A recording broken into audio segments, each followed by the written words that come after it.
As previously mentioned in this video series, I redid the layout on these PCBs for this 40 meter direct conversion receiver that I got the schematic from Solder Smoke vlog.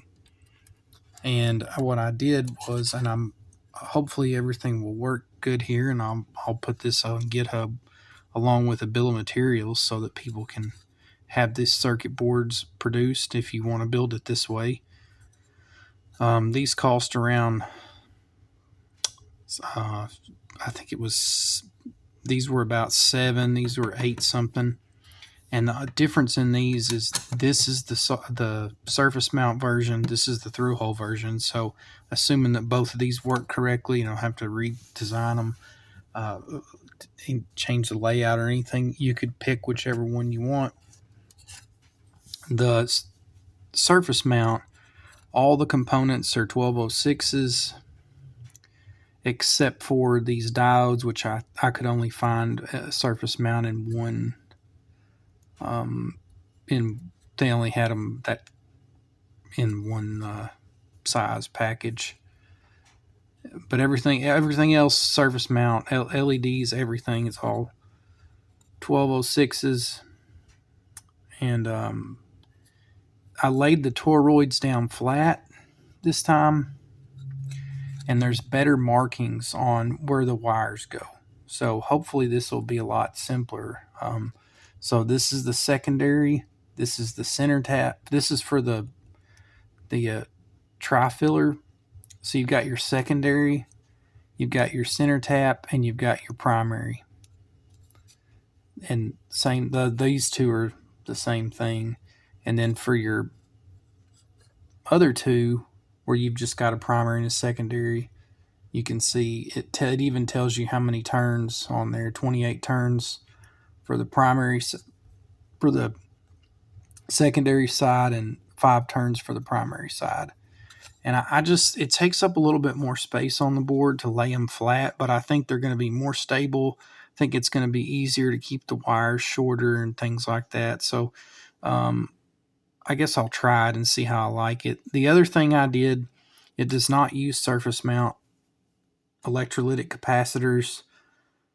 I decided to kind of ditch that idea because there's not a huge space savings to going from through hole to surface mount electrolytics. I mean, there is, but surface mount electrolytics are not the same as, for example, a surface mount capacitor, where you really save a lot of space. You save some space, but it's not the same margin as some of the other components. And the other thing is the footprints from brand to brand of surface mount electrolytics, they differ. And I didn't want people to have to go hunt down very specific models or get really confused about woodwork and what wouldn't work, assuming that some of the people doing this project might be newer at electronics, or at least I wanted to help just alleviate that confusion. So all the electrolytic capacitors, it's all through holes, so you can use whatever you have laying around. And then these terminal blocks are just cheap terminal blocks from eBay, very generic. There's nothing. They're these really common terminal blocks with screw terminals that you can get on Amazon, eBay. You can get them everywhere. Potentiometer, nothing special. Any potentiometer, they are pretty much all the same footprint, so they'll work. And you don't even have to use the screw terminal blocks for these. You could just solder the wires in there, or you could even put in just some pin headers or something if that's what you want to do. You have the option there to kind of do that however you want. And then I believe I may have also put an option to power this thing from a 9-volt battery. I can't remember. I'll have to look and see.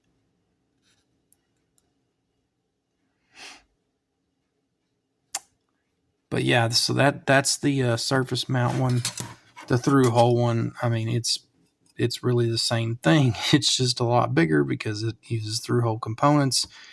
You can use, I made the resistors a little bigger on purpose so you can use whatever you have laying around. So maybe if you have some half watt or 1 watt resistors that are a little bigger, you can use those. And if you have 1/8 watt or 1/4 watts, you could use those too. Or I'm sorry, 100 milliwatt. I guess 1/8 watt's not super common. But you should be able to use whatever size you want there with no problems, and everything else is all the same really. So I'm gonna start soldering. I think I'm gonna do the surface mount one first. You can see the kind of the size difference there between the two, and I could have gotten it smaller. Both. Well, this one's pretty packed. This one has some space that kind of got wasted toward the end there, so it really could have been smaller, but for us hobbyists, it won't amount to much cost. The one mistake I did make is I do have holes in the surface mount one, but there's no holes in the through hole version. And the other thing I'm going to do besides, again, I'm hoping to put these Gerber files on GitHub along with the bill of materials, the schematic, all that stuff. I'm going to design a chassis for this to go into. And so this one, it's going to be really easy. Should be able to use some standoffs or something and screw it down. This one, I may just use some hot glue or something. Because I don't really feel like getting a whole nother set of boards just to get some holes.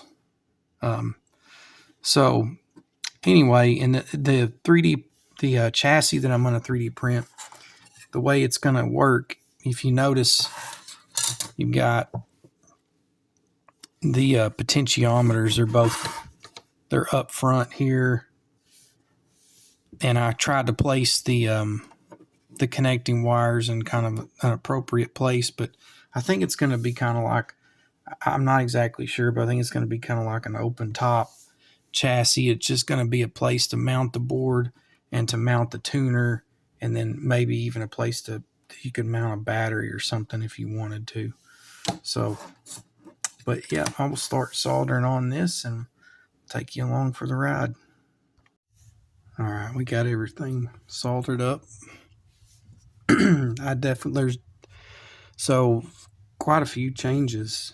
I definitely like the toroids better laying on their side like that. They're just a lot easier to deal with that way. So I think that's how I'm kind of going to do them in the future. Maybe if it was just being used as an inductor and there was only 2 wires, maybe then I would stick it up. But otherwise, I think I like laying them flat. I didn't notice that when I ordered parts, I forgot to get variable capacitors. I don't have a VNA anyway. So these are, I forget what value, 20 something puffs. And so they're they're just fixed ceramic capacitors. They are NPOs. They're taking place of where the variable capacitors were. I don't think that's going to actually affect it that much, honestly, because when I adjusted those capacitors, those variable capacitors, those trimmers on the last one, I couldn't really hear any difference. And I don't think those things I know they're not really going to be that temperature stable. So hopefully it's not too big of a substitution that will cause any problems, and certainly keep the cost down. The other thing, I believe it was the 0.1 microfarad capacitors. This circuit calls for quite a few of those, and I think I had ran out of 0.1s, and I had to go with, I want to say I don't know if they were 68s or 80 somethings. I don't remember. I don't think that's going to hopefully it won't affect anything either. Everything else I think is apples. Oh, the transformer, same brand. This is a slightly different transformer. I got a whole bunch of these. They were way cheaper. I want to say a 10 pack on eBay, and it is the same brand, but they're a slightly different model, and the turns ratio is a little bit different. I want to say it's a little bit higher of a ratio, but I don't think it's enough I don't think it's really gonna. Hopefully, it won't affect anything too much. It certainly saved a lot of money because those transformers were like $250 a piece, and I think I was able to get these for, I want to say, about $1 a piece, maybe something like that. I may have even bought 15 of them. I can't remember. I got a lot. The other thing I did, and this is a really nice improvement, I installed terminal blocks to connect the power and the speaker and the variable inductor, which I don't, well, this is for the tuner actually. Yeah, that's the tuner. And I don't have the tuner hooked up. I'm 3D printing. My 3D printer's running right now, printing another one of those forms. But I just kind of wanted to do a smoke test, basically. So, but these terminal blocks are so cheap, and that's so much easier than trying to solder. And then if you need to work on it, you have wires hanging everywhere. So if I do have a problem, I can just unscrew these, and then when I take it in there to solder, I don't have wires everywhere. And yeah, just a lot nicer. So speakers connected from here, and then power is connected to my power supply. I've also, this terminal block, I went ahead and put it in, even though I'm not going to use it. Well, I don't think I'm going to use it. This is for if you wanted to connect a 9-volt battery, it'll bypass the regulator. And one of the problems I had was this LED, I think, was supposed to be a blue one, and it's supposed to look way the wrong size. I don't know if that one's even going to, hopefully that won't cause a problem. I'm thinking it's making good contact, but you can see I had a hard time getting it on that pad because it was a different footprint.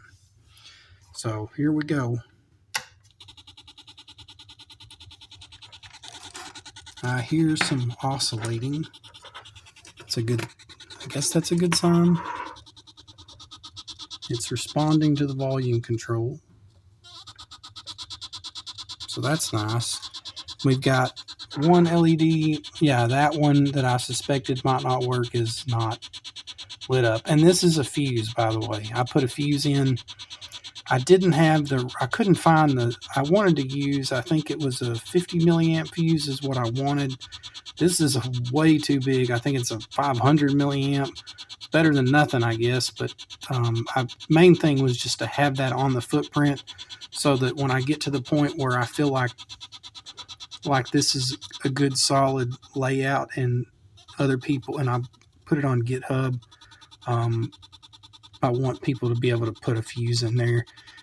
I meant to put a diode in here to protect against reverse polarity, and I completely forgot. So, but I think the main issue is just that LED. At least that's what I'm noticing. That LED is not lighting up. So I think I'll just replace that with two of the same LEDs. One of these indicates power from the voltage regulator, and the other one indicates 12-volt power. So that's why there's two LEDs. It's a visual indicator of the power. I wonder, if we hooked up at the tuner, maybe it would work. I don't know. Kind of curious.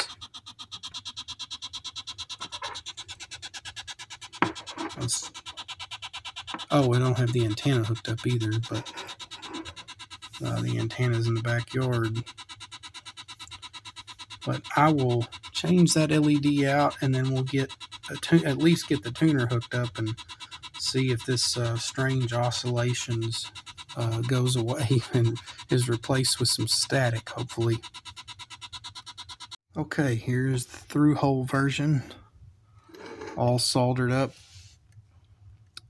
And I definitely do like laying the transformers down on their side like this. This is the second one I built where I've already put together the new surface mount version with the transformers on their side, and I just like that better, even though it takes up more space. There's a lot of through-hole soldering. I mean, just, yeah. Whew. It's like a marathon. I soldered, I don't even know how many components. I mean, it's been Thanksgiving here in the U.S., so I've kind of been with family and stuff. But in between that, I've been doing a lot of soldering. So, and I absolutely love these terminal blocks. This makes it so much easier if you have to work on it. You can just take out the screws and you don't have wires dangling everywhere. You don't have to worry about wires coming unsoldered from the board and ripping the pads out or anything like that if you accidentally pull on it. So highly recommend terminal blocks, but you could solder directly to the board. So, and this unused connector is if you wanted to go straight with a 9-volt battery and bypass the the regulator and the 12-volt supply. So anyway, let's turn it on and hopefully it won't blow up.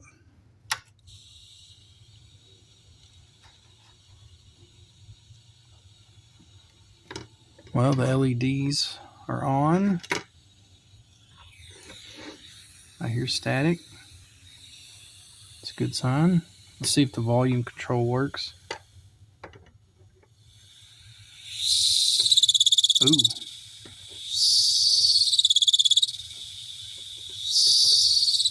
Some oscillations there, high volume. But I don't have the antenna connected, so let's connect the antenna and see what happens. I got the antenna hooked up, but it does not appear to be picking up anything. No matter how much I tune it. And I hear static, but so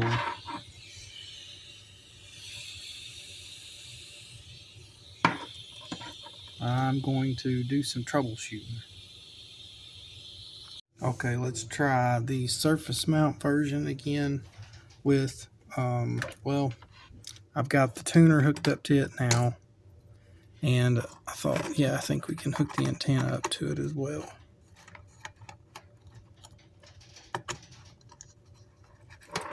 So let's see if that makes any difference.